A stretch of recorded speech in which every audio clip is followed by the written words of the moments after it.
E aí galera, aqui quem fala com vocês é o Lúcio, o seu narrador para mais um vídeo de Sacramento RPG.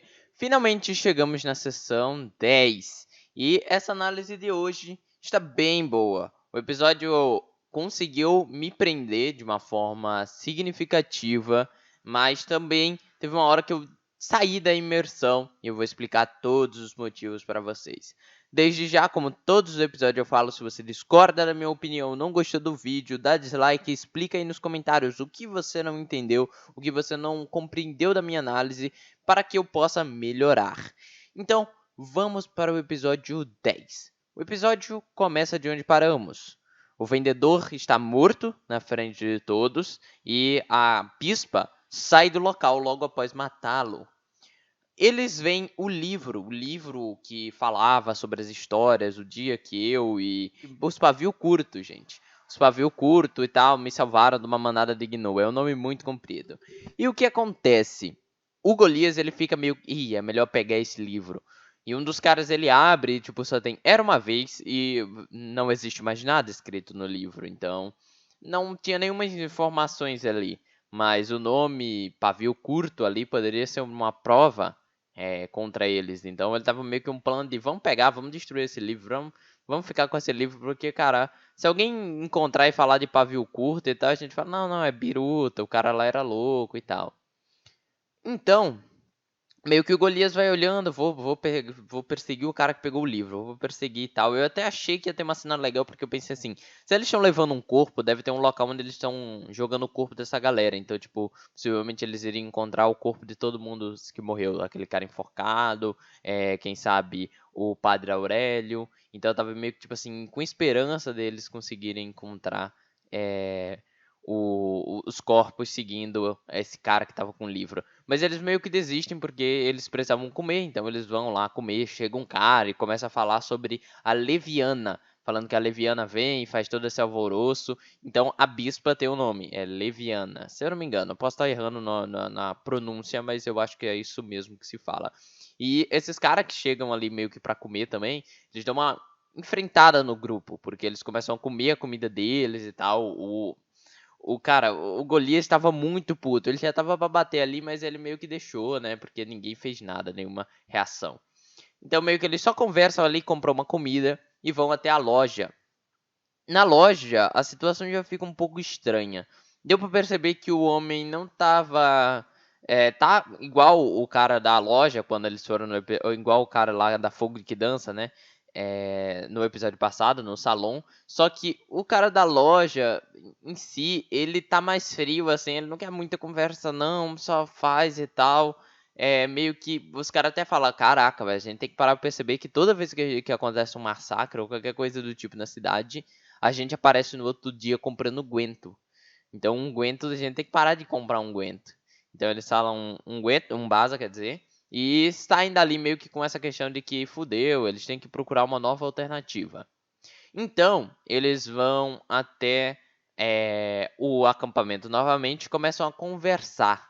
Eles falam sobre o bispo novamente, sobre a questão de que tem um bispo, possivelmente chamado Caim, que está morando longe, né? Eles vão meio que deduzindo isso juntos.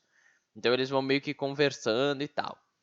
Outra coisa que eles conversam é a história do Zóio de Gato. O Zóio de Gato explica que ele não conheceu os pais, assim como Golia, e ele morria de fome, né, pelas cidades e tal. Ele pedia comida, várias vezes fecharam a porta na cara dele, até que ele encontrou um gatinho e meio que ficou uma sociedade com o gatinho. E ele começou a melhorar um pouco de vida. Possivelmente, mais ou menos nessa época, aconteceu uma coisa. O Zóio de Gato, ainda não possuindo esse nome, foi atacado por índios ou não índios. A questão é que ele foi atacado por pessoas que pareciam querer comê-lo. Então, durante esse ataque, ele acabou se ferindo e perdeu um dos seus olhos no caso. Ele tinha 15 anos na época, e isso coincidiu com a morte do gato doce de leite dele. Então, a galera meio que da cidade ficou falando que ele era amaldiçoado e que ele tinha meio que matado o gato e pegado o olho pra ele, por isso que ele tinha perdido um olho. Eu não sei necessariamente como que deduziram isso, eu acho que ele começou a usar tapa-olho, né? E pensaram, ah, não, ele botou o, o olho do gato ali, ele tem poder, ele vai levantar tapar o olho e vai ver, ele tá só escondendo, ou algo do tipo. Ou no caso, viram que ele perdeu o olho, não sei, deduções, né? A galera ficou meio que falando nisso. E ele conheceu um cara chamado Nero, e eles juntos formaram uma gangue, mas chegou um tempo que Nero o traiu. E por pouco ele saiu vivo, por pouco o Zóio de Gato saiu vivo. E ele descreve como é o Nero, ele tem uma cicatriz de ponta a ponta. Então, ele meio que falou, o Horácio falou, ó, eu vi um cara assim. E ele parecia me ver, saber quem eu era. Então, será que não foi ele que passou por aqui ontem à noite ou algo do tipo? Não é certeza que era o Nero, mas possivelmente entre eles ali eles meio ficam acordados que era. Então, eles vão até o cemitério, porque eles tinham aquela teoria de se o coveiro saberia alguma coisa sobre Golias. Mas chegando lá, era um velho louco chamado Pietro. Eu gostei da forma que ele atuou, ele meio, puta que pariu, vieram pro cemitério pegar água, essas coisas aí, o jeito que ele ficou de velho, ficou bom. O Calango sabe fazer essas coisas engraçadas de imitar uma pessoa mais idosa e tal.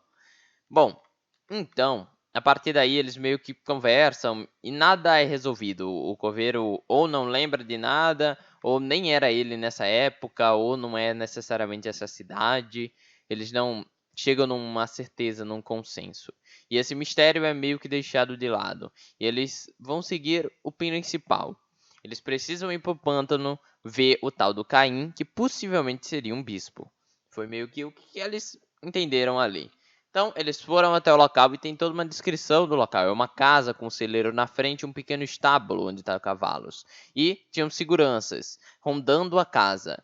Eles meio que começam a ver o que eles vão fazer. Eles decidem que vão matar furtivo, que eles vão fazer de tal jeito, que eles vão pegar os caras distraídos numa moita e tal. E eu curti a forma que eles fizeram isso. Toda a hora deles conversando baixo, eu me senti muito no local, porque eu tava com muito medo, tipo assim, de aparecer alguém do nada, o Calango falar sobre algum barulho ou qualquer coisa do tipo. Então, foi uma hora que eu comecei a emergir, porque o resto era só conversa, tal, a gente tava, mas meio que a situação, eu comecei a me emergir a partir daí.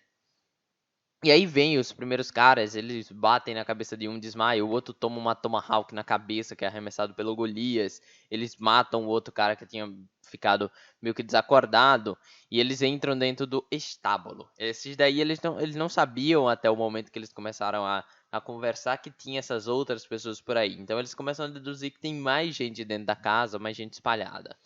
Então, eles meio que começam a revirar e eles encontram uma carta de um desses caras que eles acabaram de matar para a Lilian, que seria possivelmente a namorada ou a esposa dele, que era o Rumulum, se eu não me engano, o nome do cara que escreveu a carta. Então eles ficam meio que tipo, cara, acabamos de matar ele, a gente podia não ter matado, né? Porque é aquele questionamento que eu acho que seria bom começar a cair mais na cabeça deles, né? Mais jogado, mais personagens soltarem isso. Que beleza, vocês estão vingando a morte de um garoto e tá deixando quantos no mundo desaparado, matando pessoas que são pagas para proteger um bispo e que eles mesmos possuem medo do bispo e que não são necessariamente pessoas de mal, são pessoas que o emprego é pegar uma arma e rondar um local. Lógico, tem toda aquela questão de, mas a gente tá salvando pessoas matando o bispo também, então fica aquele meio que no 0 a 0, mas eu não sei se está igualando tanto essa conta, não. Bom, mas o plano é traçado. O Golias ficará com uma rifle de precisão em cima do estábulo, esperando que mais pessoas apareçam ali para dar tiro, ou ajudando eles com qualquer questão que seja já possível, pois eles vão pegar os outros dois segurantes que rondam a casa. Eu acho que foi mal a explicação do Calango, eu acho que ele chegou até a dizer que eles estavam em cima de cavalos, cara, rondando. Mas não parecia, pelo menos para mim, e eu acho que ele, tipo assim, ele falou no começo e tal, e acabou passando despercebido, porque nenhum jogador sabia, nem eu. Mas eles conseguem dar um jeito neles, só que acabam fazendo barulhos, e eles começam a ver muita gente chegando. E um dos caras falam que é reforços que a própria, aquela bispa, teria mandado, a Leviana. Então, ou ela sabe quem eles são, ou aconteceu algo com o acampamento, ou eles viram que as cartas sumiram e deduziram, cara, é melhor a gente mandar alguém para proteger o Caim. Aí eles falaram, vai, manda essa galera aqui. E acabou coincidindo e eles chegando na hora que tava rolando toda a treta, cara. Então, Eles vão batalhando com todo mundo que vai aparecendo. Mata dois, mata três, entra na casa, dá tiro, toma tiro, tiro pra tudo que é lado. O próprio Golias que tá dentro do estábulo é meio que atacado de surpresa, mas ele consegue acabar com outro cara. E foi cenas legais e tal. Teve uma hora que eu dei aquela desconectada, que foi na hora que eles entraram na casa, que teve um sentimento de não tem mais nada pra fazer.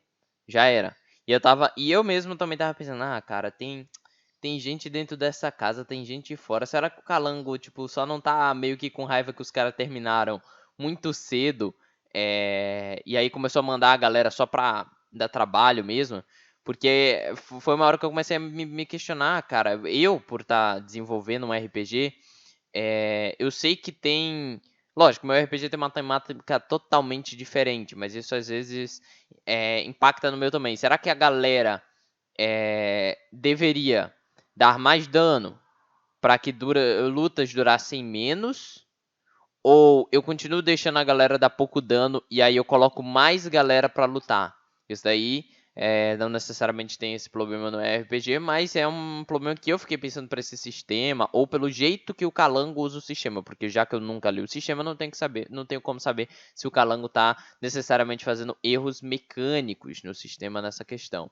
Porque eu vejo que, tipo assim, a galera tem muita vida. Em vez de ser, tipo assim, dois carinha com uma arma, é uma coisa que dá medo, porque eles estão armados. Isso é na vida real. Se você tem dois caras armados, você tá armado também. Você tem a certeza que você vai estar com medo. E no RPG tá meio que tipo assim, beleza. Dois a gente não tem medo. Cinco, é, dá aquele trabalho. 10, aí é que realmente o medo surge. Então, essa questão deles se curarem fácil demais, não terem que ficar fazendo ponto, não ter que passar dias e dias se recuperando, pode estar impactando nisso. Mas foi uma questão de, como eu disse, né? Eu meio que desvencilhei, comecei a pensar tudo isso, mas rapidamente eu voltei para a mesa, voltei à imersão, que foi quando eles encontraram no porão da casa a fogo que dança. Aí eu falei, eita porra.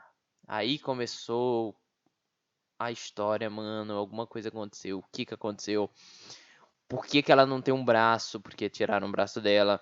Por que que tem gordura pra tudo que é lado? O que que a galera tá fazendo nessa casa? Aí é onde eles estão processando comida pra alguma coisa. O quê? O que está ocorrendo? E nesse momento eu emergi de volta. E eles lutam ali, terminam os últimos caras. Então, meio que tipo, essa minha desconexão da sessão foi só para um raciocínio e tal. Mas eu amei a sessão. Mas são questionamentos válidos esses que eu falei de questão de vida e tal. Poderia a galera dar mais dano, sendo mais. Tendo mais medo de cada tiro e diminuir a quantidade de inimigos que apareçam. Isso seria uma situação legal, uma coisa legal a fazer. É tipo a Cristina. A Cristina contra um deles vai dar muito medo pra qualquer um. Porque ela tem dano. Então qualquer um que se der de cara com a Cristina assim, opa, meu Deus. Mas lembrando também tem aquela questão que é uma coisa que eu estava olhando, né, parando para pensar em vida e tal. A maioria dos danos de pistola é um D6, então a maioria deles, por exemplo, o Gaspar tem 20 de vida, ele morre de 3 tiros. Se der sorte. 3 tiros não, 4 tiros no caso. Ele morre de 4 tiros se a galera der sorte, né? Não morre não porque ele entra morrendo e tal. Mas é se der sorte, é se pegar 5-5-5. Ou se pegar 6-6 e. Ah, vocês me entenderam. É só fazer as contas, praticamente. Mas a maioria das vezes ele só vai cair possivelmente para 4, ou para 4 não, para uns 5 ou 6, às vezes até mesmo uns 8. Então, às vezes vem essa situação na minha mente. Se essa questão de dano, na verdade, não tá tão desequilibrada e tal. Pensamentos da minha cabeça. Eu acho que a recuperação tá rápida, galera. Mas eu acho que o dano. Eu tô começando a parar pra perceber na sessão que eu acho que o dano tá ok. Mas a recuperação deveria ser mais rápida. Vocês botam aí nos comentários o que vocês acham. Essa questão que a gente sempre vem discutindo com relação à imersão. Se alguém aí conseguir demonstrar mais em cálculos questões assim desse tipo, né? Falando questão de quanto que alguém morre, qual é a chance, quanto alguém nessa sessão, tipo, quem foi a pessoa que mais tomou tiro em uma luta e não morreu, por exemplo, essas coisas. Se alguém tiver esses dados, coloquem aí no vídeo. Bom, mas continuando, ficou meio que essa questão de o que está acontecendo, fogo de dança tal, acabamos com os inimigos, vamos subir pro andar de cima. A gente sabe que tem um cara na varanda, então vamos lá. Eles encontram um cara que se rende em um dos quartos e tal, depois vão até a varanda. Lá está o bispo de número 2, Caim. Ele tem muito cheiro de carne e suor, e ele meio que parece ter as pernas roxas e tal, ele é muito gordo. Ele, então, meio que tipo assim, ele era um cara com obesidade, que não conseguia mais andar muito bem, que comia carne humana, que não se banhava, não parecia ter uma mínima higiene. Então, meio que ele é aquele, digamos assim, o bispo do passado, aquele cara que possivelmente no passado fez umas coisas, mas que hoje em dia falou: ah, mano, eu enchi o saco. Vou viver aqui, vou comer carne de gente. É isso. Praticamente isso que ele faz. Então, meio que ele já aceita a morte, ele não consegue nem pegar a arma e tal. Eles conversam um pouco com ele só fala assim, questão de que ele não se importa mais mesmo, nem se os amigos dele ficar vivo ou morto, pra ele não importa mais nada.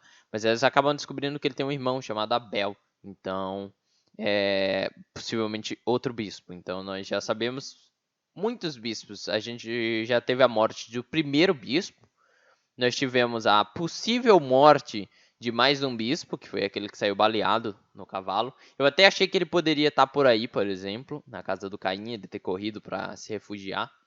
Nós temos a Leviana, se eu não me engano, o nome dela. Nós temos o Caim e nós temos o Abel. Se o Abel for um, nós já sabemos a identidade de 5 deles. E falta 2. Okay? Identidade entre aspas que a gente sabe como é o Abel necessariamente. Então, meio que é isso. Eles matam o Caim, eles queimam a casa, eles libertam a fogo que dança. Eles também encontram uma pessoa, possivelmente com origens indígenas, junto ali, mas ele já estava morto, né? Junto com a fogo que dança, então eles só queimam o corpo dele no fogo da casa. E ele encontra uma carta que eu achei meio desconexo, né? Tipo assim, não sei se isso é um bispo, o que isso é, mas era uma máscara, no caso, era uma carta com desenho de uma máscara da peste negra, dos doutores da peste.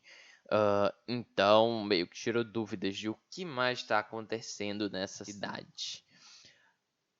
Outra coisa que eu queria comentar é que o Calango faz isso e eu cheguei a ver como um problema nessa sessão, que é a questão de você dar 2 tiros e ele falar que matou 3 porque deu muito dano e aí ele deixou matar 3.